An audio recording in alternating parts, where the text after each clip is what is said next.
Hey there, Jason. How you doing? Hope everything was smooth in your travels getting back here to Denver. Sorry you got stuck at your work thing, Majiggy, but I'll talk a little bit today about what we're going to talk about today, and we go for more of it next time. Last time we were talking about E-form bar chords. I've already seen you play them, so I know you're aware of their existence and all that stuff. In the last video, I was explaining kind of how they work, moving around the neck. One thing I want to talk about today, though, is actually the technical aspect of even playing bar chords and some things that might be able to help you out in playing those a bit easier, so they're not so much of a struggle as I see most of my students kind of like muscle through them. I'm just going to go through basically practice approach, things to look out for, some technical things to practice with them, and then lastly, just going to make sure you're keeping up on your sequencing patterns, because we're going to do some improv probably next time. And then Rooster, making sure that you're doing that first finger drill that he has in the song. It's a drill that I made in the song. If you have any questions about that tune or anything else like that, please let me know. Anyway, so let's go back through and just look through the first thing here. So number one, bar chords. So the first thing is the bar. There's only like I think 2 times I can think of off the top of my head, maybe 3, that you actually play on top of the fret wire. The fret wire is obviously this metal fret right here. There's your fret wire. So for a bar chord, what you want to be is you want to be on top of that fret wire. So when I do a bar, let's take 7th fret, because that's a pretty fair spot to start. So you're going to go to that 7th fret, and you don't want to be too far like this right here, right? So you see how my first finger is crooked? And if I try to play my bar chord like that, it's going to be hard. And if I play crooked this way, it's still, there we go. It's even harder to play that way. What do you want to do? Is take your pointer finger, right, and just lay it right across that 7th fret, kind of over top of that fret wire. It can be bumped up right on top of it, okay? And the trick of a bar chord is actually the thumb. If your thumb's in the funky spot, if it's back too far this way, right, it's going to be a lot harder to get kind of a grip on that bar. Now, if you see, some shorter guy with his thumb like this right here, I ain't gonna tell him he's playing wrong. He already does bar chords. But for us, the way I was raised, I would keep my thumb right back here. And so what you can do to kind of gauge the thumb, make sure you get in the right spot, is raise it up too high, right? And this is number 2 in the points over here. So you raise your thumb up too high. Obviously, if I ask you to straighten out your first finger here, you can't do it, right?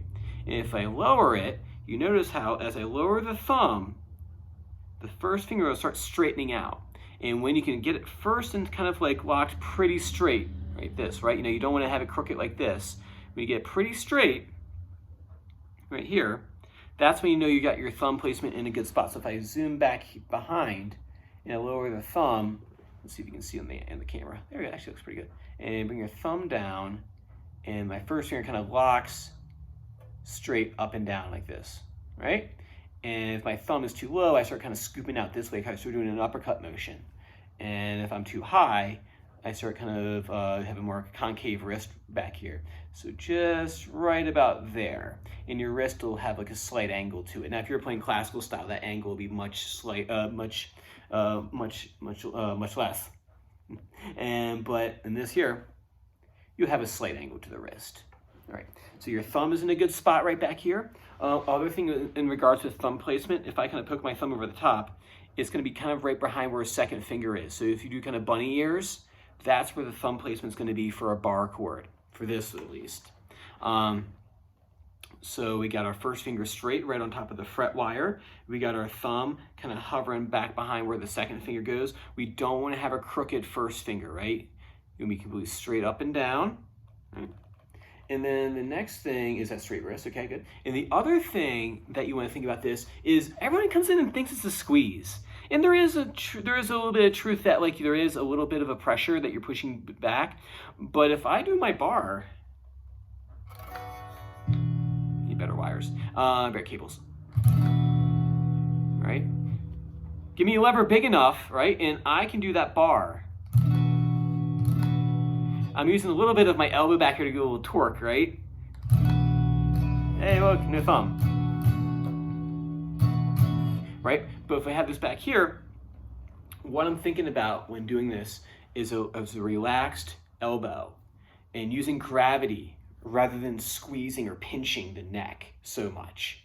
So if you use gravity to help you, you're gonna have a nicer, you're gonna stress out your hand, you're not gonna get as tired back here. So I got my bar on, right? Got my thumb in a good spot, kind of that bunny ears approach, right? First finger is straight. And what I think about is a heavy relaxed elbow. So it's like my elbow is kind of like almost like falling towards earth. It's almost like being pulled down. A nice heavy loose elbow, and you'll find that to keep your finger from sliding off, it's actually you're pressing a little bit more just with the finger, not pinching, right? We don't want to death squeeze this thing with a pinch. Otherwise, you're going to hurt your first finger if you do a whole lot of bar chords if you're doing them in a row.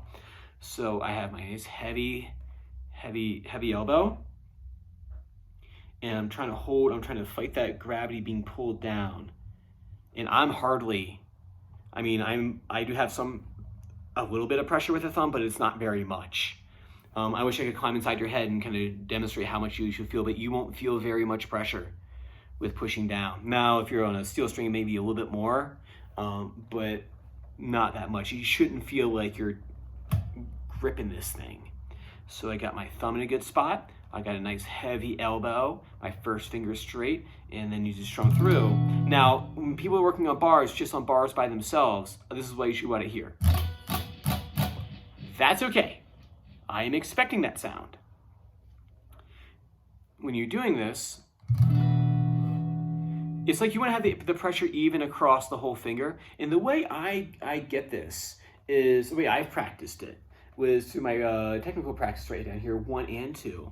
The first one is I roll the bar chord. So I try to think of, actually I'm trying to fret each individual string with the bar. So as I kind of turn the angle here, what I'm trying to actually do is actually kind of roll it a little bit and kind of practice putting pressure on different spots of my finger. So say I got my bar right here, right? And then I start here at the first string, and I fret that.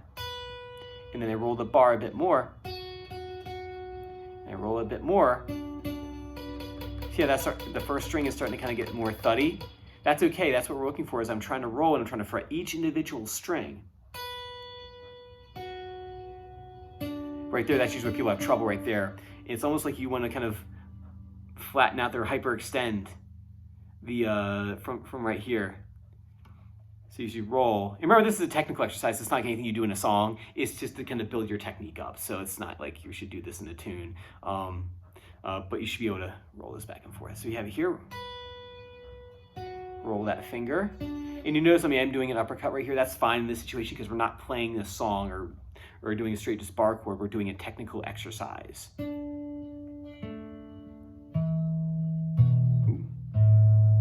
tune that string. Anyway, so as I roll the finger,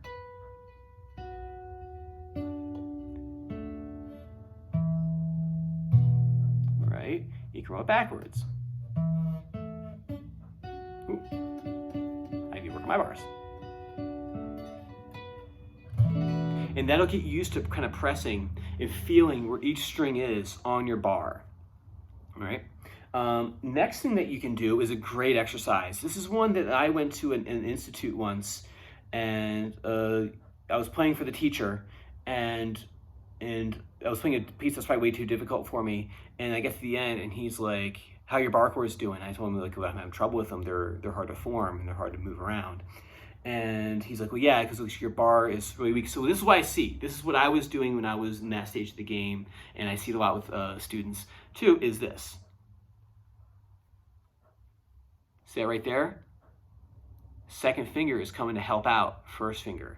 And I always think it's because like maybe someone's trying to get extra weight to push down, like they're not getting as clear as they have this one over to kind of help out. But this exercise gets rid of that. It helps you build first finger strength. If you do this every day, you will, by the end of the month, man, you'll be able to crack walnuts with your first finger. I don't know about that, but what you'll be able to do is your first finger will get a whole heck of a lot stronger, right? And by using that weight of the arm, weight of the elbow, falling down. And what I want you to do is I call curls. There's a horizontal curl and a vertical curl. We'll do a vertical curl first. And what I do is I have my bar on here. I got my thumb in a good spot. Got my first finger straight right here. I'm on top of the fret wire. Thumbs, like I said, is in a good spot right back there. And what I'm gonna do is I'm gonna curl my second, third, and fourth. These guys are like a unit together. They're a team. And what you're gonna do is you're gonna strum the strings. And then what you'll do is you'll curl your second, third, and fourth finger down. While still feeling that weight. And then curl up. No more than a ½ inch off the fretboard. And so you're not gonna be out here like this doing this right here. You're gonna keep it curled down and back up again. One more time here from this angle and back up again. I'm not hyperextending out this way. I'm curling down and back up again. See, I'm on top of the fret wire, curl down and then back up again. Keep them down. And don't be a hero. When I was first learning this, the guitar player taught me, he said no more than like 30 seconds at a go. So don't be a hero. Right, 30 seconds at the beginning of your practice or something like that. Maybe if you practice maybe a half hour, maybe do another 30 seconds later on. Maybe do some in the morning, but no more than like 2 minutes in a day. Keep it really, if I don't do them, I feel the burn. If I go back and do this drill again, this is a great drill. I do it probably every few weeks. I'll go and go back and review it to kind of keep my bars really strong. So you have your first finger here and you curl your first finger down, and back up again. Remember that weight of the arm, not death squeeze, right? Weight of the arm pulling down towards the earth and your first finger kind of just hanging there, wants to stay in place, the arm weight. Up and down. And then we can go out to the side, but maybe we'll save that for next week. That might be a lot for one day. So cool. So work on that for me, and then work on your sequence patterns, because we're gonna take them up here and do some. We're getting close. If your sequences look good next week, what we'll do is we'll start throwing hammer-ons and pull-offs in there, and then maybe start talking about some string bending, because I know you had that blues soloing that's kind of like on your agenda that you want to get to, so make sure you keep on track with that.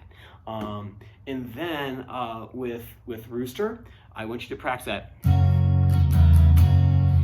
first finger strengthening drill, out and back up. First finger extensions are great for bar chord development.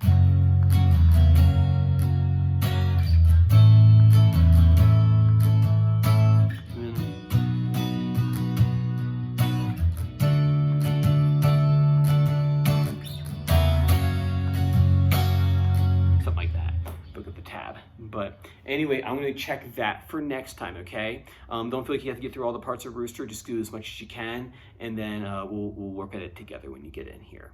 All right, cool, man. That's pretty much what I have time for. Just to recap, bar chords, because you're ready for that next stage of the game. And as soon as you get the E form chord down, I can give you pentatonic box 2, and we just check off that list, and we'll just keep on working our way through the neck. So thumb with fret wire, or sorry, the index finger with the fret wire, thumb placement very important, straight index finger and a loose and heavy elbow, and then a nice dash of patience, because they're gonna sound kind of clunky in the beginning. So cool, man. All right, feel free to shoot me back a video message, a response back, just let me know if you have any questions or not, and then we'll talk next week. All right, man, see you next time.